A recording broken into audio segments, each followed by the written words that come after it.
Hello everyone. तो आज हम बात करने वाले हैं कि मार्केट के अंदर क्या क्या चेंज हो रहे हैं और हमें उनसे कैसे डील करना होगा। क्योंकि हम जितना मार्केट को सीख रहे हैं या फिर सीखने की कोशिश कर रहे हैं, मार्केट उतना ही एडवांस होता जा रहा है। और मार्केट की भी अपनी प्रॉब्लम है, क्योंकि मार्केट में जनसंख्या बढ़ती जा रही है, तो मार्केट को भी अलग अलग मेथड से काम करना पड़ रहा है।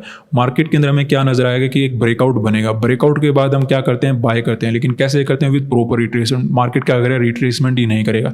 और अगर किसी ने बाय कर भी लिया कि मार्केट डायरेक्टली भाग रहा है, अच्छा मोमेंटम आया हो, कैंडल वगैरह ठीक बन रहे हैं, मैं यहाँ पे एंट्री कर लेता हूँ, मार्केट के अंदर कुछ प्रॉफिट नजर आएगा, उसके बाद इतना तेजी से मार्केट गिरेगा कि उसको अपनी पोजीशन को लॉस में काटना ही पड़ेगा। उसके बाद उन्हें क्या नजर आएगा, मार्केट के अंदर एक हेड एंड शोल्डर पैटर्न बन रहा है, क्यों ना इस पैटर्न के अकॉर्डिंग सेल किया जाए मार्केट के अंदर। अगर वो यहाँ पे सेल करने की कोशिश करें, मार्केट धीरे धीरे दोबारा से बढ़ना शुरू कर दे, उन्हें ये लगेगा मार्केट यहाँ से गिरेगा, यहाँ से पैटर्न कंप्लीट करेगा, ऐसी कैंडल देखकर तो लगेगा यहाँ पे एवरेज कर लेना चाहिए, यहाँ से तो पैटर्न कंप्लीट होगा ही होगा। तो मार्केट क्या करेगा, फिर से ऊपर निकल जाए, यहाँ पे भी उन्हें अपनी पोजीशन को लॉस में ही काटना पड़े। उसके बाद उन्हें क्या नजर आए, मार्केट के अंदर ब्रेकआउट बनता नजर आएगा। ब्रेकआउट के बाद अब वो क्या करेंगे, प्रॉपर रिट्रेसमेंट का या फिर ब्रेकआउट फेलियर का वेट करेंगे। मार्केट क्या करेगा, कुछ नहीं करेगा, ना तो रिट्रेसमेंट करेगा और ना ही मार्केट के अंदर क्या होंगे, ब्रेकआउट फेलियर होंगे, डायरेक्टली मार्केट भाग जाएगा। आपको लगेगा मार्केट के अंदर अच्छा मोमेंटम आ चुका, चलो यहाँ पे बाय करके मार्केट में छोड़ देते हैं, तो नेक्स्ट डे मार्केट क्या करेगा, नीचे से ऊपर जाकर कहीं ना कहीं जैसे क्लोजिंग प्राइस का ब्रेकडाउन होगा, आपकी पोजीशन में लॉस नजर आएगा। टाइम स्पेंड होने के कारण आपको यहाँ पर भी अपनी पोजीशन को काटना ही पड़ेगा। तो कहीं ना कहीं मार्केट आपकी इतनी ज़्यादा साइकोलॉजी चेंज कर देगा, इतना ज़्यादा लॉस नजर आएगा, प्रॉफिट दिखाने के बाद लॉस नजर आएगा कि आप अपनी पोजीशन को रख नहीं पाओगे। तो करंट टाइम में हमें क्या डिसीजन बनाना हो, पहले क्या होता था कि हम लॉस में तो अपने पोजीशन काटते थे, अब हमें प्रॉफिट भी हमें बुकिंग करना होगा। ऐसा नहीं कि हम प्रॉफिट को देखते रहेंगे और मार्केट हमारे अकॉर्डिंग चलता जाएगा। मार्केट इतना ज़्यादा वोलेटाइल है कि कहीं ना कहीं इधर से उधर हमारे पास आ ही जाएगा। तो जरूरी है कि अगर हम रेगुलर क्वांटिटी रख रहे हैं, अच्छा क्वांटिटी अगर हम रखते हैं तो उसको काटना पड़ेगा। छोटी क्वांटिटी में हम कुछ भी करते रहे, उसमें ज़्यादा प्रॉब्लम नहीं होता। लेकिन अगर हम रेगुलर क्वांटिटी लेकर बैठे हैं तो मार्केट के अंदर जरूरी है कि अपना प्रॉफिट बुकिंग करें और लॉस को तो करना जरूरी होता है। अब देखिए यहाँ पे हमने ट्रेड किया था, इस वीक में 5 ट्रेड किए थे, 5 में से क्या होंगे, 3 में हमारा प्रॉफिट हो गया, 2 में हमारा लॉस हुआ। अब यहाँ पे कुछ ऐसी गलतियां की, अगर वो मैं नहीं करता तो मे बी ये जो लॉस हुए थे नहीं होते। तो वो हमारे लिए जानना जरूरी है, क्योंकि यहाँ पे क्या हुआ, 1 बाय 1 रिस्क रिवार्ड रखकर हम काम करते हैं। हमारे 2 ट्रेड गलत हो गए तो 2 ट्रेड यहाँ पे हमारे खत्म हो, केवल 1 ट्रेड हमारा सही बचा। तो जरूरी है कि मार्केट के अंदर हम एनालाइज करें साथ के साथ में कि ये क्या कैसे चेंज हो रहा है और हमें कैसे डील करना होगा मार्केट के अंदर। तो पहले हम वीकली देख लेते हैं कि मार्केट के अंदर हमने कैसे कैसे मार्केट के अंदर काम किया था। यहाँ पे हमने मार्केट के अंदर बाय किया था, हमारा लॉस हो गया था। यहाँ पे हमने बाय किया था, हमारा प्रॉफिट बन गया था। यहाँ पे हमने सेल किया था, इस दिन भी हमारा प्रॉफिट बन गया था। यहाँ पे हमने सेल किया था, हमारा यहाँ पे लॉस हो गया था। और यहाँ पे हमने सेल किया था, मार्केट के अंदर हमारा प्रॉफिट बन गया। अब देखिए इस लॉस को तो मैंने यूज किया, जो मैंने यहाँ पे गलतियाँ किया था आगे मैंने सुधार लिया उसको। यहाँ पे जो लॉस हुआ था इसको अवॉइड किया जा सकता था, सामने से नज़र आ जाता, लेकिन मिस हो गया।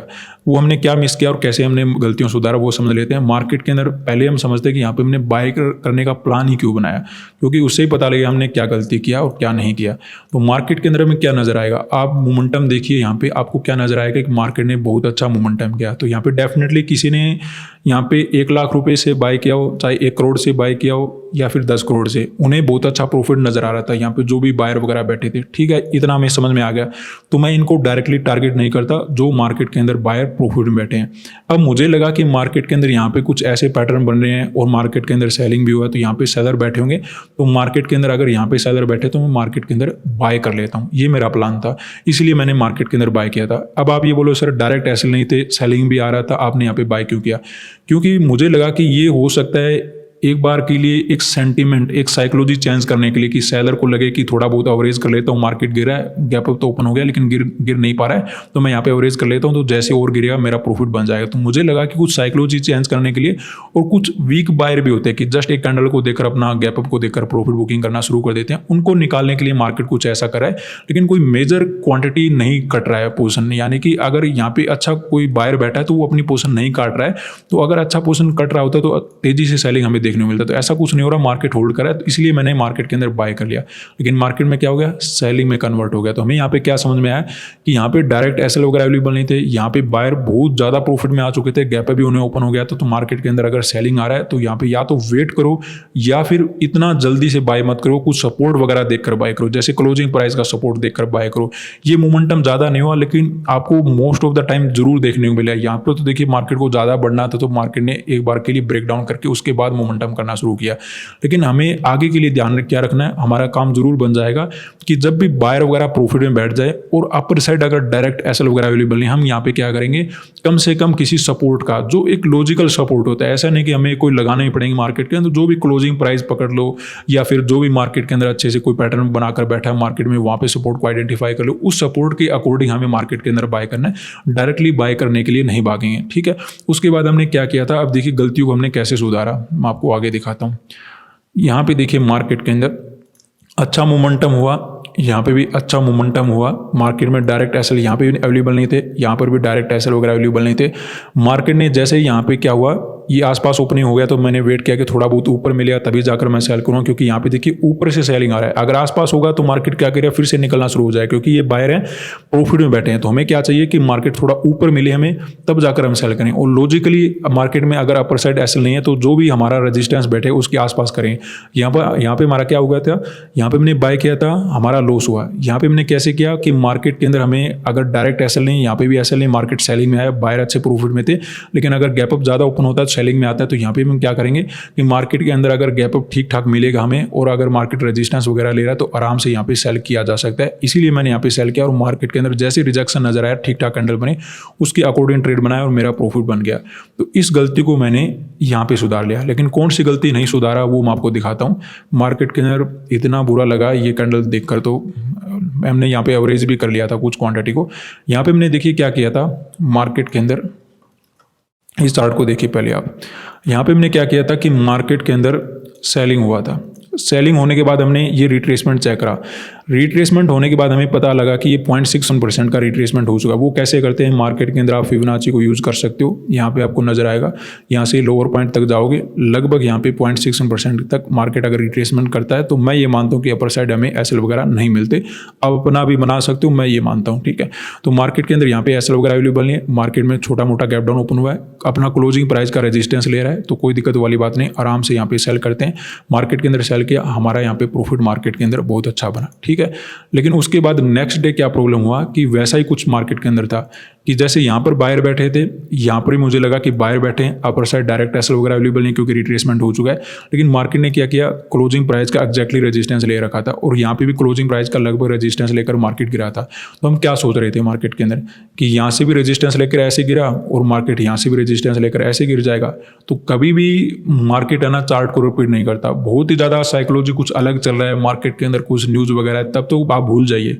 ठीक है, तब तो कुछ भी कर सकता है मार्केट, लेकिन मोस्ट ऑफ द टाइम आपको क्या देखने को मिलेगा, चार्ट रिपीट नहीं करेगा। तो अगर हम यहाँ पे ध्यान से नोटिस करते, अगर मैं इस चार्ट को देखता कि यहाँ पे भी लगभग क्लोजिंग प्राइस का रेजिस्टेंस लेकर मार्केट गिरा है, तो आराम से मैं यहाँ पे जो सेलिंग किया था उसको अवॉइड कर सकता था। क्योंकि मार्केट ने क्या किया था, मार्केट के अंदर मोमेंटम होने का यहाँ पे बायर को तो कहीं ना कहीं निकाला ही था मार्केट के अंदर। उसके बाद जैसे क्लोजिंग प्राइस का रेजिस्टेंस लेकर इसको देखकर कोई सेल करता, यहाँ पे देख के सेल करता, मार्केट अपसाइड का मोमेंटम कर सकता था। तो इस लॉस को हम क्या कर सकते थे, अवॉइड कर सकते थे। लेकिन हमने क्या किया, मिस कर दिया। तो हमें यहाँ पे क्या नोट रखना है कि जो भी बातें होती है कम से कम उनको याद रखो। अगर आपको शुरुआत में याद नहीं रहती है तो आप क्या कर सकते हो, कहीं पर नोट करके छोड़ सकते हो कि मार्केट के अंदर क्या क्या हुआ। अब देखिए यहाँ पे हमें जैसे ये चार्ट है, यहाँ पे हमें क्या क्या नोट करना है कि मार्केट ने सबसे इंपॉर्टेंट काम क्या किया है कि 45,000 के ऊपर क्लोजिंग किया है, 200 के नीचे मार्केट के अंदर यहाँ पे क्लोजिंग हुआ है। अब देखिए 200 की बातें मैं क्यों करता हूँ, क्योंकि ये भी इंपॉर्टेंट नंबर हो चुका है, 45,200, 18,200, 19,200, तो ये भी इतना ही काम हो रहा है, इसका भी यूज इतना ही हो रहा है। इतना वैसे तो राउंड नंबर नहीं है ये, लेकिन बहुत ज़्यादा इसका यूज किया जा रहा है मार्केट के लिए, तो मैं इसको भी कंसिडर कर लेता हूँ। क्योंकि हमें सिचुएशन को देखकर काम करना पड़ता है, ऐसे नहीं कि पहले क्या होता था अब क्या होता है, वो नहीं, अभी क्या चल रहा है। पहले आज से आप 10 से 15 साल पहले जाओ, कुछ अलग चलता था, स्टॉक्स वगैरह में बहुत अच्छा पैसा बनता था। आज के दिन ऑप्शन में पैसा बनाना बहुत मुश्किल हो रहा है, मोमेंटम आते हैं लेकिन कैप्चर करना बहुत मुश्किल हो जाता है, खर्चे भी ज़्यादा हो गए हैं। तो मार्केट के अंदर ये दिक्कत हो रही है। तो मार्केट के अंदर हमें जो भी चेंज आ रहा है उसको कैप्चर करना पड़ेगा, उसको आइडेंटिफाई करना होगा कि मार्केट के अंदर कहाँ पर कैसे हुआ, कब एक्सपायरी है, कब किसका एक्सपायरी है, वो कैसे काम करने वाला है, कौन वोलाटाइल रहने वाला है। तो ये सब बातें नोट कर या तो रखनी पड़ेंगी या फिर याद रखनी पड़ेगी। अब हमें यहाँ पे हमें क्या करना है, अगर मान लेते हैं छोटा मोटा बाई चांस कोई गैप डाउन ओपन हो भी जाता है 45,000 के ऊपर, तब क्या प्रोबेबिलिटी बन सकती है मार्केट बाइंग में जा सकता है। क्यों जा सकता है, देखिए यहाँ पे साइकोलॉजी मैटर करता है कि कैसे काम करने वाला ट्रेडर का। अब यहाँ पे एक बार के लिए मान लेते हैं कि मार्केट गिरने वाला है, ठीक है, लेकिन वो क्या करेगा, 45,000 का सपोर्ट दिखाने के लिए हो सकता है पहले मार्केट को ऊपर ले जाए ताकि कुछ लोग बाय कर लें, उसके बाद मार्केट के अंदर हमें गिरावट देखने को मिल सकता है। ये हमारा पैटर्न समझना चाहिए अगर मार्केट में गैप डाउन मिलता है, क्योंकि यहाँ पे 200 के नीचे क्लोज हुआ है तो कहीं ना कहीं क्या होंगे, थोड़े बहुत सेलर आ जाते हैं मान लेते हैं, ठीक है। यहाँ पे 45,000 यहाँ पे सपोर्ट है, तो डायरेक्टली अगर गिरेगा तो दूसरे लोग भी सेल कर सकते हैं। तो मार्केट क्या कर सकता है, अगर ऊपर बढ़ना शुरू करे तो कहीं ना कहीं हम सही हो सकते हैं। गिर रहा है फिर हम यहाँ पे बाय नहीं करेंगे, लेकिन अगर यहाँ पे छोटा मोटा गैप डाउन ओपन हो रहा है, फिर हमें नजर आ रहा है कि मार्केट के अंदर क्या हो चुके हैं, 200 के नीचे अगर किसी ने क्लोज किया तो सेल किया होगा। यहाँ पे एक बार बायर को मतलब एंट्री करवाने के लिए क्या कर सकता है, ये नहीं कि बाइंग में जाने वाला है, मार्केट में एंट्री करवाने के लिए अपसाइड का मोमेंटम कर सकता है। और हमें इंट्राडे में कितने मोमेंटम चाहिए, 100 से 150 पॉइंट का मोमेंटम चाहिए। हो सकता है क्लोजिंग प्राइस के ऊपर बाय करे तभी बात बन जाए, लेकिन हम थोड़ा सा पहले एंट्री कर लें मोमेंटम वगैरह, कैंडल वगैरह देखकर, और वहाँ पे अच्छे से जब बायर वगैरह सेंटीमेंट चेंज करा होगा मार्केट तब जाकर, और ये सेलर वगैरह जब एग्जिट करें तो वहाँ पे हम क्या कर लेंगे, अपना प्रॉफिट बुकिंग करके भाग जाएं। उसके बाद भले ही मार्केट में सेलिंग आ जाए। अगर हमें देखने को मिलता है गैप अप, गैप अप के बाद हम क्या करेंगे, यहाँ पे सेलर मार्केट के अंदर बैठा हुआ, इसको हम टारगेट करेंगे, और यहाँ पे जो सेलर बैठा है इसको हम टारगेट करने की कोशिश कर सकते हैं, तो यहाँ पे हम बाय कर सकते हैं। लेकिन कब करेंगे, मोमेंटम अपसाइड का आना चाहिए। तो इस प्रकार हमें साइकोलॉजी को नोट करके रखना पड़ेगा कि किस प्रकार का साइकोलॉजी बना हुआ है। अब देखिए मेरा ये अपना साइकोलॉजी है, हो सकता है आपका कुछ अलग हो, आप कुछ अलग देख रहे हो मार्केट के अंदर, वो भी आप यूज कर सकते हो कि मार्केट के अंदर क्या हो रहा है, ठीक है। तो वो अगर आप यूज करोगे तो मुझे लगता है ज़्यादा बेनिफिट हो पाएगा। लेकिन मेरा काम क्या है कि मैं कैसे सोच रहा हूँ वो आपको बताऊँ। जितना आप समझ सकते हो मेरी बातों को आप समझ लो, जितना नहीं समझ में आ रहा है वो या तो आगे समझ में आ जाएगा या फिर आप अपने तरीके से मार्केट को देख सकते हो। लेकिन जो मैं गलती करता हूँ वो मैं आपको बता सकता हूँ, और जो जहाँ पे मैं ठीक होता हूँ वो मैं आपको बात बता सकता हूँ। तो इस प्रकार आज के दिन हमने ज़्यादा क्या समझा है कि मार्केट कैसे कैसे अपने आप को चेंज करा है। अब देखिए यहाँ से क्या हुआ, मार्केट विदाउट रिट्रेसमेंट मार्केट ने ब्रेकआउट किया, ब्रेकआउट करने के बाद किसी ने बाय किया, तो ऐसी कैंडल आकर मार्केट के अंदर क्या हो गया, उनको निकाला है। तो हमें ये समझना होगा कौन कहाँ पर निकल रहा है, कौन कहाँ पर। देखिए आसान नहीं होता, आप ये बोल सकते सर हमें पता ही नहीं लगेगा, मुझे भी नहीं लगेगा, लेकिन जब हम नोट करेंगे तब तो जरूर लगेगा ना। अगर हमने नोटिस ही नहीं किया किसी बात को तो पता लगना दूर, हमें ऐसे ही चलते रहेंगे। तो जब हम नोटिस करना शुरू करेंगे, हो सकता है 3 बार मिस हो लेकिन एक बार पता लगे, लेकिन एक टाइम आएगा जब हमें 3 बार पता होगा, एक बार मिस होगा। तो वो जरूरी, जब तक हम नोटिस ही नहीं करेंगे कोई चीज़ को तो हमें पता कैसे लगेगा। तो सबसे पहले हम नोटिस करना शुरू करें कि मार्केट के अंदर कैसे कहीं पर बायर को निकाला है, फिर से मोमेंटम आया, फिर से कहीं ना कहीं बायर को ट्रैप किया है, फिर से नीचे आए। तो ये सब बातें हमें नोट करके रखनी पड़ेगी। पहले आप कहीं पर नोट करना शुरू कर दो, उसके बाद हो सकता है आपको चार्ट देखते ध्यान आना शुरू हो जाए कि मार्केट के अंदर कल क्या हुआ था और आज मुझे क्या करना है। तो यही मुझे लगता है कि करंट टाइम में मार्केट में सिचुएशन को देखते ठीक रहेगा।